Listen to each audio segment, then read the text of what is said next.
Hey, welcome to the Kanye West news roundup for Tuesday, May 15th, 2018, presented by the number one Kanye West podcast, Watching the Throne, a lyrical analysis of Kanye West. My name's Chris Lambert, and I'll be guiding you through the not a lot of Kanye news that's going on. But there is some big news in terms of the forthcoming album, which you probably already know about. I just wanted to let you know real fast that our Lift Yourself episode is live, and it is by far the worst episode we have ever done. We've done almost 200 episodes, and every single one of them is better than this one. We had occasional guest Jordan C. Johnson on to help us, and he just trolled the shit out of the show.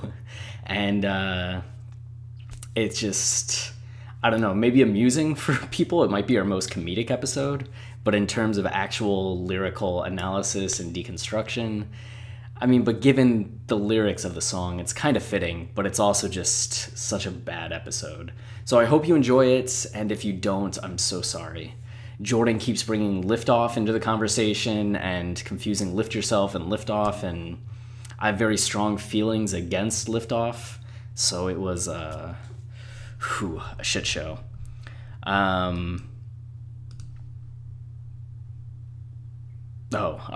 thought for a second our Wolves episode wasn't there.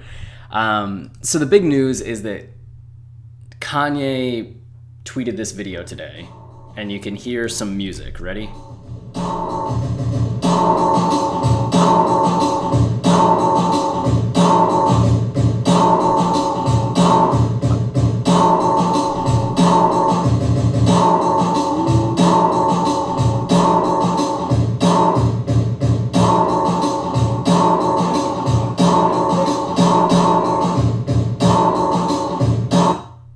So a lot of people were saying, not a lot, but some people were saying this reminded them of Runaway. Some were saying that it reminded them of Yeezus in the fact that it's a little bit grittier. To me, it just sounds like avant-garde, next level shit. Kanye's like sampling Stomp or something, the people that make music with trash can lids and brooms. He's on some shit in a good way. Like, it's just, he's on his grind, going to whatever next level he's taking things. And you can see the boards in front of him. He has 2 dry erase boards, and on them they're divided into the 5 albums that he's putting out. You can see his own solo project, him and Cudi with Kids See Ghosts, Pusha, Nas, and Teyana Taylor. And not quite in order release. We get Pusha next week on the 25th. Then we get Ye on the 1st, Kids See Ghosts on the 8th, then Nas on the 15th, Teyana on the 22nd.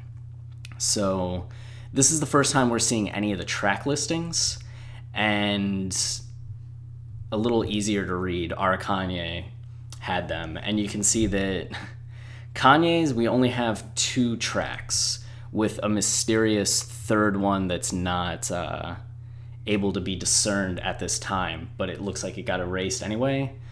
So we get Ecstasy, which is not spelled right, and Wouldn't Leave, which I think we all kind of can get some initial thoughts on what Wouldn't Leave might be about when it comes to maybe Kanye speaking his mind. It depends on where you think he's going to go with it. If he's just going to be kind of the auteur that he has been, and the albums, while based on real life things, tend to not be so present day but more artistic, fictional in what they're talking about, or if he's going to do some Ye versus the People kind of shit and drop something that's way more like Ye versus the People, facts, kind of college dropout-y in the fact that it's addressing like real immediate things from Kanye as Kanye rather than Kanye as the narrator of the artistic project that he's putting out.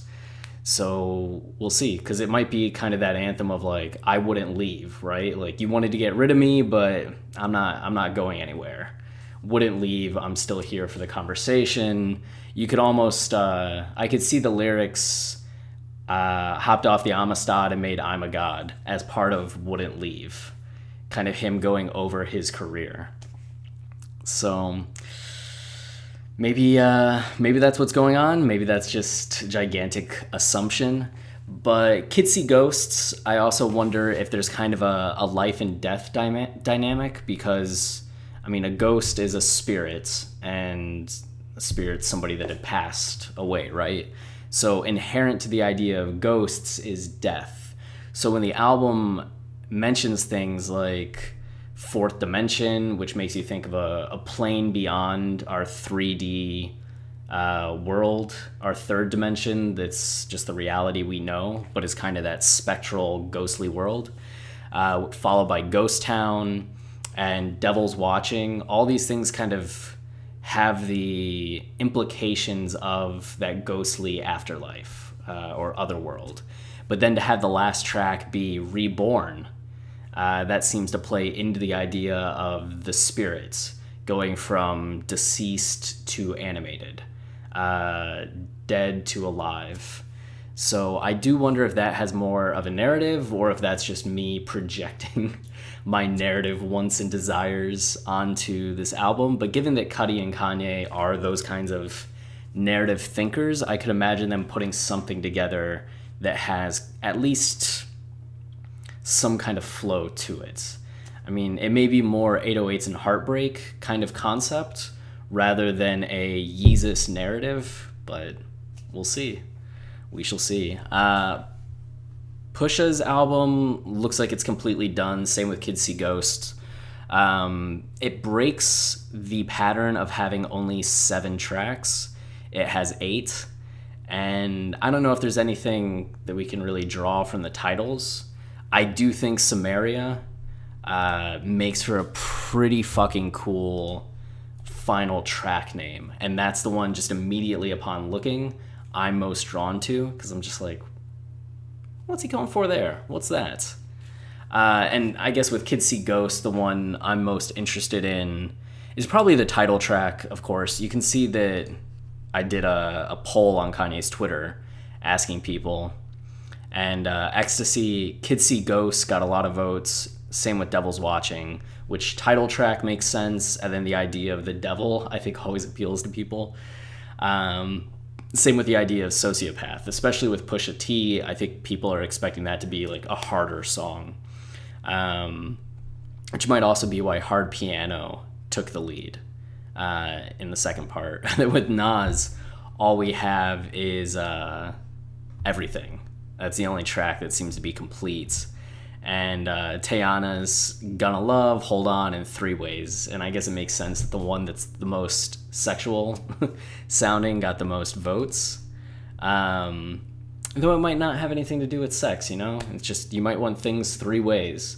I want vanilla, chocolate, ice cream. I want it on a cone, on a banana split, and in a sundae. But you gotta pick one.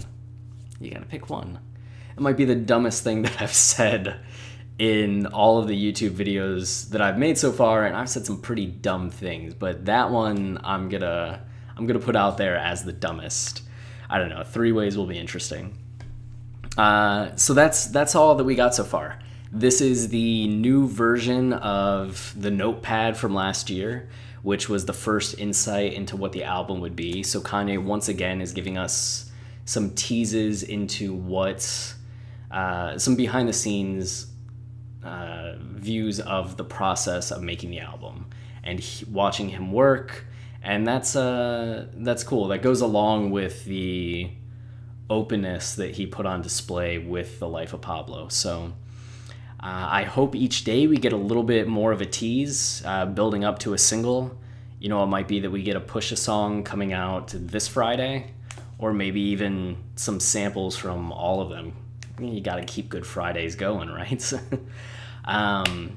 this is kind of the biggest news, and this is the biggest news I think that we've gotten since the album release dates, is just actually seeing Kanye head bop into some music, and that songs are done, tracks are done, albums are done. It's exciting. And then aside from that, there's not much more. I wanted to share just some our Kanye posts that I enjoyed today. So Luke Venable had posted, if Kanye and Nas don't call themselves Yeezus of Nazareth, then what's even the point of making an album together? And you can see that Yeezus of Nazareth was just Yeezus of Nazareth was made 3 months ago. So that person was on it. Close to it. It's still Nazareth rather than Nazareth, but why Ye listening to Illmatic though? So that's what's on Kanye's computer is Illmatic. And I liked, so who was this by? ADRH132. And I liked 22JW's comments. Sampling a Nas record for a Nas record. Other producers playing checkers, Ye playing 4D table tennis. Yeah, I would love that. If he just fucking sampled all of Illmatic on his produced album, that'd be hilarious. So this is a cool interview. John Mayer sat down with Zane Lowe. I'll turn this up a little bit. Talk about Kanye the creative. Sure. Because you've had that experience and you've been in the room with him, and I want your perspective on him as an artist from a creative standpoint, because there's a lot of talk about everything else. Yeah. So just for today, let's just create an environment where we talk about Kanye as a creative entity from inside the room. Easily done. I have seen him one of the first times I saw him in the studio. He had a laptop in his arm and he went, listen to this, and it was the instrumental of Gold Digger and he rapped along to it. Perfect. It was perfect. I've just heard him do stuff. So Kanye's thing is that, at least when I don't want to pretend like I know him super well, but I don't imagine this changes in somebody as a creative. The veil that hangs between what you know and what you don't in terms of creating for him is so frigging thin that I understand his excitement artistically, because he can pull anything into existence that he wants. He is maybe the greatest summoner of creative energy. So I've just seen him do it. It's a magic trick. You know who's really good at it too is Chance. Chance is really good at it, and Sean's really good at it too. But Kanye's the best at it in terms of sitting in a room with a thing he doesn't have and going and coming back with a thing within seconds. He's fearless. Do you know who I heard is So this interview is cool. They get into it a little bit more. It goes on for about another 6 minutes talking about the Kanye stuff. And what it starts to get into is John Mayer speaking on the fact that the current climate with Kanye. And it's this fact that Kanye spent his entire life, and as a lot of creatives do, a lot of people that achieve in creative realms do, is you're told you can't do something. He mentions that sometimes it starts with your parents saying, no, you're not going to be successful as a creative person.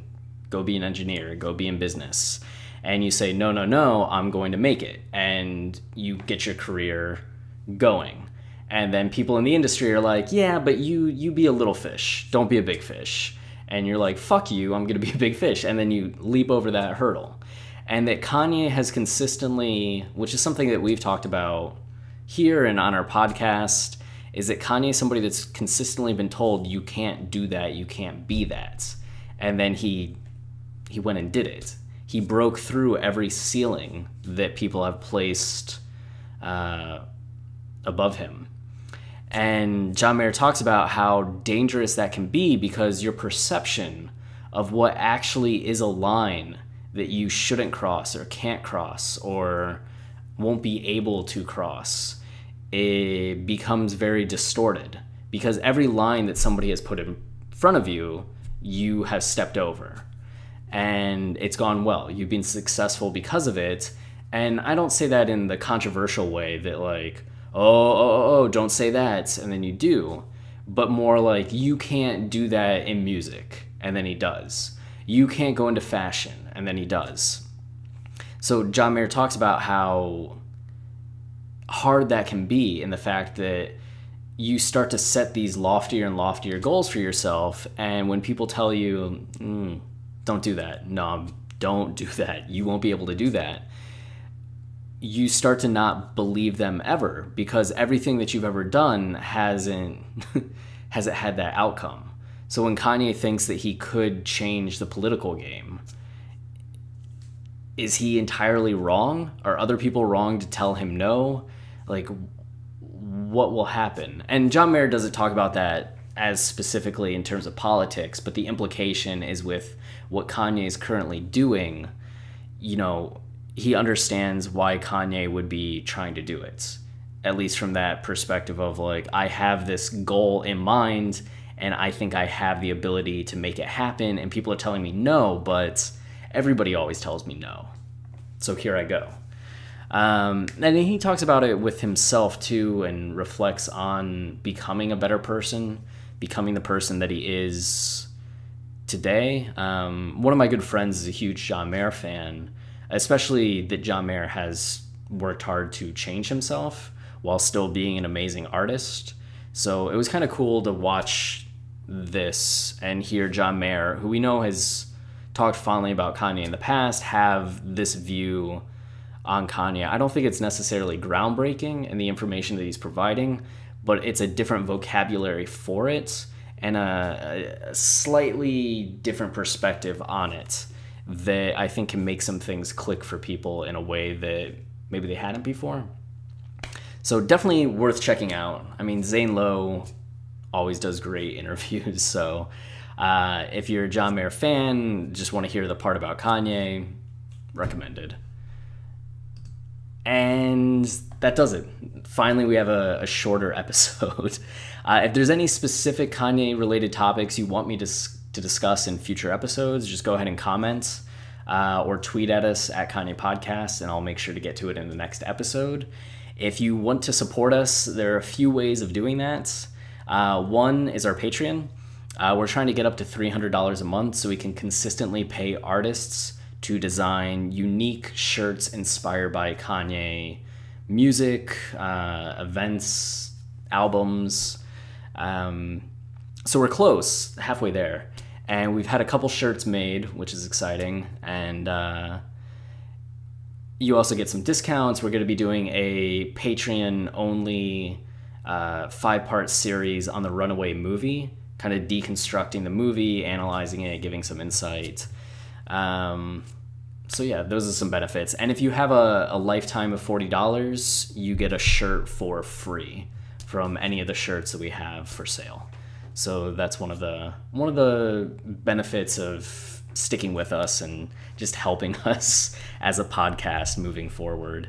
And then if you don't want to give money there, watching YouTube videos, helping us monetize the channel, subscribing is huge. We need to reach 4,000 watch hours, which we're at 1,200. And we've gotten there faster than I expected. So thank you all for watching. And 1,000 subscribers, and we're at about 250, so a quarter of the way there too. So if you're watching and feel like just giving us a pity subscribe, thank you. What else? We have our Twitter account at Kanye Podcast, and we host a lot of Kanye conversations each and every day. You can see we have 20,900 tweets, so it's a lot of discussion about Kanye and a lot of people talking about Kanye. Not necessarily Kanye news in the way that Team Kanye Daily gives. That's worked in too, but we tend to focus more on the discussion around that news. And it's just kind of the Twitter equivalent of Kanye Tuda in terms of having people be able to communicate with other Kanye fans about Kanye related things. And then you can listen to the podcast on iTunes, and we also have the Yeezus book coming out June 18th, which is expensive at $45, but it's a one-of-a-kind deconstruction of the album. From us, The Most Unruly, Martin Connor from Rap Analysis, and you're getting a lyrical and sonic deconstruction of the album with insights into the tour, the production of it, all of Kanye's Yeezus rants while on the tour, an entire deconstruction of the narrative. So it's a lot of stuff, 200 some pages with art in it, really nicely done. So you're not just getting text, but something that's a coffee table book mixed with a book of scholarship. And lastly, we have the shirts for sale. Runaway, variant A and B with the white lettering or the green lettering.